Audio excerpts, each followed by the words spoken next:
A fine dining restaurant, a young waiter, and a forgotten grand piano in the corner of the room.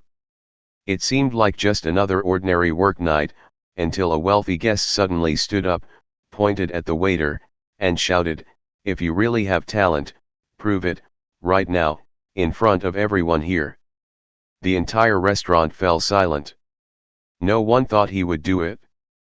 But just a few minutes later, the very man who had mocked him was left speechless, head bowed in silence. What happened that night, and why did the whole room rise to applaud someone they had once overlooked? You won't believe it, until you see it for yourself, all the way to the end. It was a Friday night, and the heat in Charlotte had finally eased after a long sweltering day. Inside Laron, a fine dining restaurant nestled in the historic district, golden lights fell softly over crisp white tablecloths, reflecting off crystal wine glasses that sparkled like the eyes of refined guests. People didn't come to Laron just to eat dinner, but to appreciate the elegance in every detail, from the gentle jazz murmuring from a corner of the room, to the way each chair was spaced precisely by the inch. The revolving door turned slowly with each new guest, blending the sounds of polite laughter and quiet conversation into a smooth, rhythmic harmony. Amid that soft music, Marcus glided between tables, carrying a polished silver tray. Only 20 years old, tall and slender, with a calm face and kind eyes, he had a way of making people feel at ease. His black uniform was perfectly pressed, shoes carefully shined, hair cut neat and clean, all reflecting the presence of someone who understood exactly where he stood and how he was expected to behave. Marcus always smiled at the guests. Not the forced kind, but a gentle smile that made people feel welcome just by looking at him. Even on the busiest nights, when he barely had time to breathe, that warm gaze never left his face. To Marcus, serving others didn't make him feel small. He often reminded himself, as long as I can remain polite, it means I still have my dignity. But none of the guests sipping their red wine that evening could have guessed that the quiet young waiter had once been a gifted pianist. In a small southern town, inside a red brick church surrounded by ancient oak trees, Marcus used to be the heart of weekend services. Under sunlight streaming through stained glass, he'd sit upright on a wooden bench, fingers gliding across the keys, filling the chapel with melodies that held the entire congregation in awe. No formal training, no teacher, just an ear for music and a heart that listened. Every piece he played felt like a whispered prayer sent into the sky. Marcus lost his father when he was only 8. His mother, a slender yet fiercely resilient Jamaican woman, worked from home as a seamstress, raising 3 children on her own. Marcus was the eldest. He grew up surrounded by the hum of sewing machines, the scent of fabric scraps, and nights where his mother stayed up stitching through deadlines. Music, for him, wasn't just entertainment. It was refuge. Whenever life felt too heavy, sitting in front of the piano felt like healing. When Marcus moved to the city for college, he had to put his musical dreams on hold to earn a living. He chose to work at Laron not just for the decent pay, but for something else, the old grand piano placed in the corner of the dining room, near a wide glass window facing the street. Every time he walked past it, even with a full tray in hand, he'd steal a glance. It didn't shine like the ones on concert stages, but it had a quiet dignity, a presence that mirrored his own. Marcus rarely got to touch it. The restaurant only allowed hired musicians to perform on special occasions. But he never felt bitter about that. Just knowing it was there, still standing, was enough. A silent proof that music hadn't left him. On some late nights after closing, when the dining room was empty, Marcus would linger a little longer, just to look at the piano under dim lights. Then he'd turn away, as if he'd never been there. Tonight was no different. Everything unfolded as usual. But Marcus didn't know that just minutes from now, that very piano would become the reason every single person in the room would change the way they looked at him, forever. The entrance door of the restaurant swung open once more, carrying with it a breeze mixed with expensive cologne and a faint trace of cigar smoke. A group of guests stepped inside, their laughter echoing even before they reached their table. Leading the group was a middle-aged man in a sleek gray suit, his silver-streaked hair slicked back, his sharp eyes scanning the room before settling right at the center. Ronald Whitmore. A name well known to the media and luxury wine-tasting circles. A real estate tycoon, rich in both wealth and words, and especially talkative when he had an audience. Ronald was famous not just for his fortune but for his flair for spectacle. He didn't need a big stage, just a few glances from nearby tables, and he'd turn himself into the center of attention. His gait was smug, his voice always louder than necessary, his smile often carrying a hint of disdain. For Ronald, power wasn't just about money, but about how he used it to control others. Marcus was assigned by the manager to serve the newly arrived group. He said nothing, simply nodded and walked toward them, though he felt a quiet unease in his chest. Serving a VIP table was never easy, especially when that table belonged to Ronald Whitmore. Many veteran staff at Laron had been put in their place by Ronald's mean-spirited jokes. Kitchen staff often joked among themselves, "Ronald's table? Avoid it if you still have a way out." But tonight, Marcus had no choice. He approached with his usual polite smile, placed the menus on the table, and gave a slight bow. Ronald didn't return the greeting. Instead, he scanned Marcus from head to toe with a scrutinizing gaze, like assessing a product on display. "What's your name?" Ronald asked, dragging out his words. "Marcus, sir," he replied. "Marcus," Ronald repeated, then chuckled, "Sounds promising." His eyes glinted with mockery, and his mouth quickly followed with vague comments like, "So young and already working here, must have some kind of trick up your sleeve, huh?" The tone hung in the air, making the atmosphere quietly uncomfortable. Marcus didn't react. He simply nodded, kept his voice calm, noted down the orders, and retreated as quickly as he could. But as he turned to leave, he could still feel Ronald's eyes following him. Not just watching, but calculating. There was something in his demeanor that made Marcus uneasy. Not fear, but a sinking sense that something unpleasant was being planned, as if Ronald was thinking of a new game, and Marcus was going to be the target. The others in Ronald's group didn't help. They didn't stop him, in fact, they laughed along. Not loudly, but just enough for Marcus to feel like he was becoming the main act in a show he never agreed to join. One of them even nudged Ronald and whispered, "Careful, this waiter might actually know how to play the piano." They burst out laughing. Marcus heard it. And in that moment, the smile on his lips faltered slightly. He walked back to the service counter, trying to steady his breathing. But his fingers had already begun to tighten. Not from fear, but from pressure building slowly into his steps. Something wasn't right at that table. It felt like walking into a rigged game, and Marcus was the only one who didn't know the rules. And at that very moment, he had no idea that the game was just about to begin, even as the soft jazz still flowed from the back of the room. Marcus began playing the piano when he was just 8 years old, but it wasn't a shiny instrument in a music room, nor one guided by a private tutor. It was an old, scratched-up piano with sunken keys and a few that didn't sound quite right, bought by his mother from a small liquidation stall at a second-hand market in the city. She paid for it with 3 days' worth of sewing wages, believing it might offer her son something better than what life had given them so far. The day the piano arrived, Marcus couldn't take his eyes off it.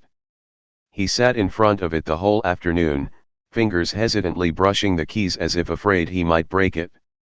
No one taught him how to play. The family couldn't afford lessons, and their small town had no music classes. But that didn't stop Marcus. He learned by ear. Every night, after school and after helping his mother prepare dinner, he would turn on an old radio, carefully tuning it to catch whatever songs happened to be playing. He listened intently, then tried to pick out the notes on his old piano. Sometimes it took him a whole week just to piece together a short melody, but he never gave up. Because every time he played something exactly the way he'd heard it, his eyes lit up like he had just uncovered a hidden treasure. Gradually, people began to notice his talent. He was invited to perform at school events, and later at church during major holidays. At the town's fall festival, Marcus once silenced the entire auditorium with a classical piece played effortlessly by heart, without a single sheet of music. Adults approached his mother afterward, patting her shoulder and saying, "This boy, if he ever gets proper training, he'll go far." She would just smile softly in response, while Marcus, embarrassed, would lower his head, though deep inside, joy quietly bloomed. But life doesn't always follow the path we imagine. At 18, Marcus applied to a prestigious music conservatory in Raleigh, hoping for a full scholarship. He prepared meticulously, recording a performance to include with his application. The whole family waited, clinging to a slim thread of hope. Then, 3 months later, the reply arrived, brief and cold: "We regret to inform you, no scholarship, no opportunity." Just a dream snuffed out before it ever had a chance. Marcus didn't blame anyone. He quietly folded the letter and tucked it away in a drawer. The next day, he applied for a job at the nearby convenience store. His mother didn't say a word, but when he stepped out of the kitchen, she turned away quickly, hiding the tears in her eyes. From then on, the piano remained where it was, but the music became less frequent. Marcus only played late at night, when everyone was asleep, when the house was silent. He was afraid he might fall in love with music again, so deeply that he wouldn't be able to let it go. So he kept it at a distance. Safe. Still, music never left him. In his mind, melodies continued to play. In his heart, he still saw that small stage, the soft yellow lights, and his own hands dancing across the keys like they used to. On some days, he would stand quietly outside a music shop, staring through the glass at someone else playing, feeling a strange ache in his chest he couldn't quite explain. And throughout the years that followed, one question kept echoing in his mind: if I ever get the chance again, will I still have the courage to play, or has it all drifted too far away? That question remained inside him, like an unfinished song without an ending. But he held on to it, as if it were the most beautiful part of himself he could never let go. As Marcus was jotting down the dessert Ronald's table had just ordered, a question cut through the air, not loud but sharp enough to make him pause. "What do you do besides carrying plates?" Ronald asked, his eyes drilling into Marcus like he had just discovered something curious and worth poking at. Marcus hesitated for a moment, then answered honestly, his tone quiet but sincere, "I play the piano, a little, back in the day." He wasn't boasting, just telling the truth. It was the kind of reply that should have passed like any casual small talk. But Ronald let out a laugh, loud and mocking. "Wonderful," he exclaimed, his voice booming around the table, "then by all means, perform for us, the piano's right over there." Marcus stood frozen, his heart pounding. He glanced toward the piano tucked into the corner of the restaurant, suddenly feeling like it was a world away. He forced a small smile, trying to keep his tone light. "Thank you, sir, but tonight I'm just here to work." It was a polite, clear refusal. But Ronald wasn't finished. "Oh come on," he said louder, voice dripping with forced charm, "don't be shy. This isn't an audition, just a little light entertainment." His companions began laughing along, a few nudged each other as if watching a comedy unfold. Guests at nearby tables started turning their heads. The clinking of silverware slowed. The room's atmosphere began to shift. Marcus felt his chest tighten. He wasn't used to this kind of attention. Not the admiring eyes he once saw in church performances, but a mixture of curiosity and mockery. He shook his head gently, trying to step back from the moment. But Ronald pressed further, leaning into his power play. "Ah," he said, smacking his lips, "so it was just talk. No real talent? I thought we were about to witness something special." The words struck something deep inside Marcus. It wasn't just an insult. It was a denial of all the years he had practiced in silence, a cold dismissal of a part of him he'd always held sacred. For a moment, the entire room seemed to go quiet. Marcus looked at the piano, then turned to face Ronald again. The man's expression was still one of smug amusement, his eyes gleaming with challenge. Marcus took a deep breath. His throat was dry, his mind racing. But slowly, he spoke, voice low but firm, "All right. I'll play." The declaration wasn't loud, not dramatic. But it rang through the room like a bell, cutting into the tense silence like a string pulled taut. Those who had been laughing suddenly stopped. And Ronald, instead of looking rattled, simply smirked wider, as if the game had just reached its most entertaining part. As Marcus turned toward the piano, no one could tell what was echoing inside his heart. But everyone could feel it, that something about tonight was about to change, and it would be nothing like the nights before. Marcus stepped away from the table in a heavy silence, each stride slow and deliberate as he made his way toward the corner of the room where the piano stood. What should have been a short walk felt endless. The room began to hold its breath. The clinking of utensils stopped. Conversations dropped mid-sentence. All eyes turned toward him, the young waiter now facing a challenge no one would ever wish for. He stopped in front of the piano, took a deep breath, and gently sat down. His hands hovered over the keys, not pressing yet. His heart pounded so hard it felt like it might burst from his chest. A light sheen of sweat formed on his forehead. But in that instant, when his fingers finally touched the keys, everything else melted away. Marcus chose "River Flows in You," the same piece he had played at his high school graduation, the last time he performed in front of a crowd. The melody was familiar, not flashy, but capable of reaching deep into the soul. As the notes floated through the room, each one felt like a whisper, a confession of emotions he'd kept buried for years. Without needing to speak, the music said it all. At first, some diners turned to each other, whispering. But just a few measures in, the restaurant grew silent. No more laughter. No more clinking plates. Just the pure, steady sound of piano keys weaving through every corner of the space, touching thoughts and memories no one expected to feel tonight. Even Ronald fell quiet. The laughter had vanished from his face, replaced by a visible confusion. He leaned slightly forward, his eyes fixed on Marcus. The smugness had faded. What replaced it couldn't be clearly named. Surprise, maybe. Or discomfort. Maybe even admiration. As for Marcus, he was fully immersed in the music. He wasn't in Laron anymore. He wasn't a mock server. He was back on the stage he once dreamed of, bathed in warm lights, his mother smiling proudly from the front row. Each note he played came from memory, from pain, from hope, and from all the things he never had the chance to say aloud. When the final note faded, his hands stayed resting on the keys. He didn't move. The silence in the room was complete, so quiet, one could hear the breath of the person seated across. The entire restaurant seemed suspended in a spell. Then, suddenly, a single pair of hands began clapping. Then another. And another.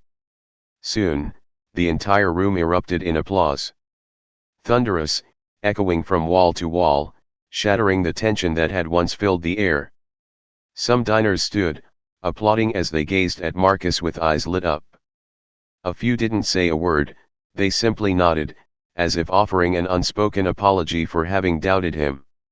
And at the center of it all, Marcus remained seated, still and silent, as if he couldn't quite believe that a long-lost dream had just come alive, through his own hands. The applause continued as if no one wanted it to end. One person even stood up, clapping so hard it was like they were shedding every prejudice that had quietly crept into their mind just minutes earlier. An older woman sitting by the window dabbed the corner of her eye with a handkerchief. Beside her, a young couple looked at Marcus with unguarded emotion in their eyes. No one had expected it, that a quiet, dark-skinned young waiter could do something so powerful. There were no effects, no introductions, no fame. Just the music. And Marcus had silenced an entire room with awe. At the service station, a few co-workers also clapped. One of them smiled with quiet pride. They had always known Marcus was hard-working and humble, but tonight, the way they looked at him had changed. He was no longer just the fastest server on the evening shift. He was an artist. The same person they had once seen playing softly during breaks was now the reason the restaurant had come to a complete standstill. Ronald remained in his seat, stiff and frozen in the middle of the scene he had unintentionally created. His face loosened, stripped of the usual smug confidence. Eventually, he began to clap, slowly, reluctantly. His applause felt hollow, out of sync with the rest of the room, as if he too realized he had been overwhelmed by a truth he had once dismissed. After a moment, Ronald gave a tight-lipped smirk and muttered, "Not bad." Quite a surprise. It sounded less like a compliment and more like a reluctant concession.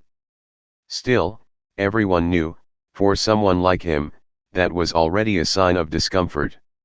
Marcus remained seated, turning his gaze toward Ronald. Not with anger, not with arrogance. Just calm and steady, as he responded softly, "Talent is everywhere. The question is how we treat people." It wasn't just meant for Ronald. It was for every glance that had once judged him, every smirk, every whisper. For those who thought a person's worth could be found in their suit or credit card. The room grew quiet again, but not from awkwardness. It was a stillness of reflection, of deep, shared respect. The earlier laughter had vanished. Those who had mocked Marcus now lowered their heads or clapped in silence, as if trying to apologize without words. Marcus slowly stood. He didn't bow deeply, just a gentle nod, enough to say thank you for being heard. He said nothing more. He walked back to his station, leaving behind a room still echoing with applause and eyes that hadn't yet looked away. From that moment on, Marcus was no longer just a waiter in their eyes. He had become the person who made an entire room question how they judged a human being. And that, no one could take away. From the moment Marcus stepped away from the piano, the entire atmosphere in the restaurant had shifted. Eyes that once looked past him, or through him, now softened. Warmer. More genuine.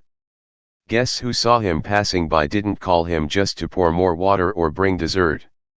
They called him back to say thank you. An elderly woman with silver hair, sitting alone by the window, gently took Marcus's hand as he cleared her plate. Her voice trembled, "You remind me of my grandson, the one I lost in the war. He loved the piano, too. He used to sit for hours, just listening." She paused, then gripped Marcus's hand a little tighter, her eyes misty. Marcus lowered his head slightly, offered a small smile. He didn't say a word, but something warm flickered inside him, like a long-forgotten memory had just been brought back to life. A man in a suit, whose face had been stern throughout dinner, called Marcus over as he paid. He slipped him a tip, thicker than usual, without trying to hide it, and leaned in just enough for only the two of them to hear. "Don't let anyone put out that fire in you," he said, calm and sincere. "It's rare. Hold on to it." His voice wasn't patronizing. It was the voice of someone who had once lost something in himself, and now saw it in someone else. Marcus received it all with a humility rarely seen in someone his age. No pride. No showmanship. Just a slight nod, lips pressed together in a quiet smile, but his eyes shimmered with feeling. Grateful to be seen. Grateful for honesty in a world that often preferred silence and snap judgments. At the far table, Ronald sat motionless. When the check arrived, the confidence he wore like a second skin had vanished. He fumbled with his wallet, eyes deliberately avoiding Marcus's. No more jokes. No more grins. Just a man who had finally realized he had misjudged someone, and maybe even himself. In contrast, the younger man beside Ronald hesitated, then called out gently as Marcus turned to leave. He smiled, his eyes sincere. "You're incredibly talented. I've never heard anyone play like that. No flattery. No exaggeration. Just the truth." But for Marcus, it meant more than any standing ovation. Marcus looked at him and gave a soft nod. No resentment. No anger. No need to win. He understood, everyone makes mistakes. What matters is whether they have the courage to face them. As night settled outside, Marcus continued his shift as usual. Still clearing dishes. Still walking table to table. But his steps were different now. He moved with quiet strength. No longer someone who shrank from stairs. He was someone who had proven, to others, and to himself, that when you dare to step forward, sometimes the world opens a door. And for Marcus, that door had just begun to open, in the middle of an otherwise ordinary night. That evening, after his shift ended and the city began to drift into sleep, Marcus quietly returned to his small rented room on the second floor of an old building. The night breeze blew gently through the thin curtains, making the space even more silent. But inside Marcus, for the first time in years, there was no emptiness. A sense of peace and hope threaded through each breath, like a wall that had long blocked the light had finally been lifted. He turned on the warm light, took off his shoes, and walked straight to the corner of the room where his old piano sat. The same piano that had been with him since the days he lived with his mother, now stripped of its original shine, its keys faded and some slightly loose. Yet to Marcus, it was still sacred. He sat down, let out a long breath, and gently placed his fingers on the keys, like reuniting with an old friend. The sound that came out wasn't perfect, but it was full of feeling. Each note held a memory, a piece of faith newly restored. A week later, as Marcus was folding napkins for his next shift, his phone buzzed. An unknown number appeared on the screen. He hesitated for a moment, then answered. On the other end was a warm male voice, introducing himself as a local music producer. He said he'd been at Laron the night Marcus played the piano. That he had been deeply moved. And that, if Marcus was willing, he'd like to invite him to record a demo in his small studio. Marcus froze for a few seconds, heart racing. He didn't respond right away. Not because he didn't believe it, but because he needed a moment to realize it was real. It was a simple offer, no promises of fame, no $1 million contract or dazzling spotlight. But it was a door. The very first step towards something he once thought he'd never be allowed to take. He said yes. Not expecting too much. Not sketching out grand dreams. He just knew he was ready to turn a new page. One where music no longer needed to be hidden behind work shifts. One where he could face it with both pride and belief. From that day on, Marcus began practicing regularly. No matter how long his shift was, no matter how tired the night left him, he gave at least an hour to the old piano. Each session brought him back to the feeling he had at 8 years old, hearing a melody come alive under his fingertips for the first time, believing that music could heal. He didn't play to impress. He played to remember who he was. From a mocked waiter in the middle of a restaurant, Marcus slowly became a quiet symbol. Not a symbol of fame, but of resilience. Of a passion that never died. Of a quiet, steady faith. And it all began with one night, one piano, and one seemingly simple decision, to stand up, and play. A few days after that unforgettable night, Marcus posted a short status on his personal page. He wasn't someone who shared often, but this time, something inside pushed him to speak. The words were simple, not poetic, yet powerful enough to make many stop and read. I used to think talent was a luxury, but now I know, as long as you don't give up, it will find a place to shine. The post was quickly shared hundreds of times. His story spread throughout the community, far beyond that one evening at Laron. People began to speak of Marcus as a quiet symbol of persistence, of dreams once hidden but never truly gone. Many young people saw themselves in his story, those caught between passion and practicality, those who once believed that if no one recognized their dream, it wasn't worth pursuing. But from the moment Marcus stood up, walked to the piano, and played with all he had, they came to realize one important truth: sometimes, all it takes is the courage to show up, and life will respond. As for Ronald, the man who had mocked Marcus so publicly in front of an entire restaurant, he became a different kind of symbol, a symbol of arrogance defeated, not by confrontation, but by kindness and true talent. His silence in the days that followed was the clearest admission that he had been wrong. What's remarkable is that Marcus never retaliated. He didn't speak harshly, didn't act out of spite. He won with music. With a piece played straight from the heart, without embellishment. It was the most graceful, powerful reply he could give. Friends, neighbors, even co-workers who had only known him as the guy carrying trays during dinner rushes, now looked at Marcus differently. They no longer saw a young man rushing between tables.